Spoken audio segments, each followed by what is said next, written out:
પ્રકરણ 4 દ્રષ્ટિ પારની સૃષ્ટિ.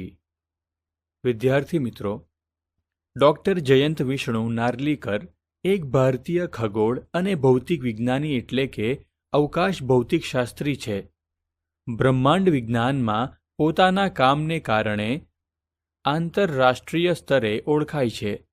તેમને ભારત સરકાર દ્વારા પદ્મ વિભૂષણ એનાયત કરવામાં આવ્યા છે. દ્રષ્ટિ પારની સૃષ્ટિ આ એક સરસ વિજ્ઞાન કથા છે, જેમાં છોટુ નામના કિશોરના પિતા વૈજ્ઞાનિક છે. ઉપગ્રહનો ઉપયોગ અવકાશમાં અલગ અલગ પદાર્થો, ગ્રહો વગેરે જેવી અંતરિક્ષની વસ્તુઓનું અવલોકન કરવા માટે થાય છે. તો ચાલો આજે આપણે અંતરિક્ષ વિશે જાણીએ. છોટુ, કેટલી વાર તને ત્યાં ન જવા માટે ટોક્યો તો પપ્પા કેમ રોજ ત્યાં જાય છે? એમને તો ત્યાં કામ હોય એટલે જાય છે. છોટુ અને તેની મા વચ્ચે આ સંવાદ લગભગ રોજનો થઈ પડ્યો હતો. ત્યાં એટલે ભોંયરામાં જવાના રસ્તા તરફ. છોટુના પપ્પા એ રસ્તે થઈને દરરોજ કામ પર જતા અને પાછા આવતા. સામાન્ય માણસો માટે એ રસ્તે જવાની મનાઈ હતી. નક્કી કરેલી કેટલીક ખાસ વ્યક્તિઓને બાદ કરતા બાકીનાઓને માટે ત્યાં જવાની બંધી હતી. છોટુના પપ્પા એ ખાસ વ્યક્તિઓમાંના એક હતા. પરંતુ આજની વાત જરા જુદી હતી. આજે રજા હોવાથી છોટુના પપ્પા ઘરે આરામ કરતા હતા. માનું ધ્યાન નથી એમ જોઈને છોટુએ પપ્પાનો સિક્યોરિટી પાસ તેમના કોટના ખિસ્સામાંથી સરકાવી લઈને ભોંયરા ભણીનો રસ્તો પકડેલો. આમ તો ત્યાંની સમસ્ત વસાહત જમીન તળે જ વસતી હતી. આ ભોંયરાનો રસ્તો બોગદા જેવો હતો. અંદર બત્તીઓ હતી અને સામે એક બંધ દરવાજો આગળનો માર્ગ રૂંધીને ઊભો હતો. છોટુએ પોતાના પપ્પાને એ દરવાજામાંથી જતા આવતા જોયા હતા. એણે પણ ખિસ્સામાંથી પાસ કાઢીને યોગ્ય ખાનામાં જ ખોસ્યો. બારણા ઉઘડી ગયા.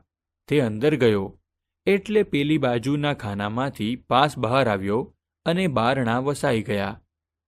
છોટુએ પાસ લઈ લીધો અને ચારે બાજુ નજર નાખી. ભોંયરાનો રસ્તો હતો, હળવે હળવે ઉપર ચડતો હતો. આજે તેને જમીન ઉપર જવાનો સુયોગ સાંપડતો હતો. પણ ના, આજે એવો યોગ ન બન્યો. રસ્તા ઉપર ડોકાઈ રહેલા જાતભાતના નિરીક્ષક યંત્રોની છોટુને ખબર ન હતી. પહેલા જ યંત્ર દ્વારા શંકાસ્પદ પરિસ્થિતિની નોંધ લેવાઈ. આવડી બટકી અમથી વ્યક્તિ આ રસ્તે આવી કેવી રીતે? બીજા યંત્રે એની છબી પાડીને મોકલી આપી. ક્યાંય એક કેન્દ્રીય કચેરીના યંત્રે તે ચકાસી જોઈ અને શંકાસ્પદ પરિસ્થિતિની સૂચના આપી. આ સઘળી વાતની છોટુને કલ્પના ન હતી. એ તો પોતાની મસ્તીમાં આગળ ને આગળ જતો ગયો. એટલામાં જ ક્યાંકથી એક સામટા 10 ગણવેશધારી એની સામે આવીને ઊભા. એ લોકોએ એને પાછો વાળીને ઘરે લાવી મૂક્યો. મા એની વાટ જ જોતી હતી અને ત્યારબાદ રોજના સંવાદની જરા કડક સ્વરૂપમાં શરૂઆત થઈ. જો કે આજે છોટુના પપ્પા જ એની વહારે આવ્યા.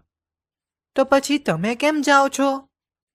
હું જાઉં છું એક ખાસ પ્રકારનો સ્પેસ સૂટ પહેરીને. મને એમાંથી શ્વાસ લેવા માટે પ્રાણવાયુ મળ્યા કરે છે. બહારની અતિશય ઠંડી સામે મારું એનાથી રક્ષણ થાય છે અને એના ખાસ પ્રકારના બૂટથી ઉપર ચાલી શકાય છે. ઉપર કેવી રીતે હરવું ફરવું એની પણ મને ખાસ તાલીમ આપવામાં આવી છે. આપણી યંત્રવિદ્યાની સહાયથી આપણે અહીં જમીનની નીચે કૃત્રિમ વાતાવરણમાં વસીએ છીએ. ઉપરના યંત્રોની મદદથી સૂર્યપ્રકાશનો ઉપયોગ કરીને આપણું અહીંનું જીવન સરળતાથી ચાલે છે.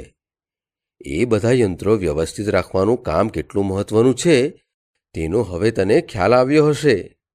મારા જેવા કેટલાક ખાસ માણસો નિમેલા છે જે રાત દિવસ એ બધા યંત્રો પર નજર રાખ્યા કરે છે.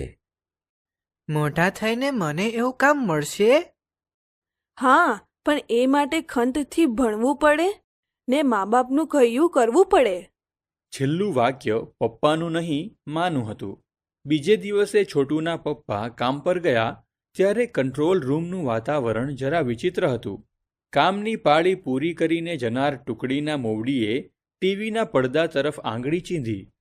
પડદા ઉપર એક ટપકું હતું. મોવડીએ ખુલાસો કર્યો.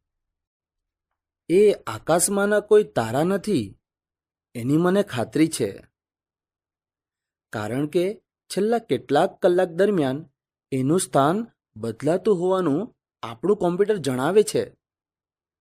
કોમ્પ્યુટરના મત મુજબ તે વસ્તુ આપણા ગ્રહની દિશામાં આવી રહી છે. કોઈક અવકાશયાન તો નહીં હોય? અમને એવી દ્રઢ શંકા છે જ. તમે પણ તેના પર નજર રાખજો. મોવડીએ જતા જતા સૂચના આપી. છોટુના પિતા વિચારમાં પડી ગયા. અવકાશયાન ક્યાંથી આવતું હશે? સૂર્યમંડળમાં આપણા સિવાય બીજે જીવસૃષ્ટિ ક્યાં હશે? એ શક્ય જ નથી. હોય તો એ અવકાશયાન મોકલવા જેટલી સુધરેલી તો ન જ હોય. આપણા પૂર્વજો પણ અવકાશયાન, ઉપગ્રહ વગેરે વાપરતા હતા. પણ આપણા માટે હવે તે શક્ય રહ્યું નથી. પહેલાં જેટલી ઉર્જા જ નથી રહી, એટલે એ બધું પરવડે જ કેવી રીતે?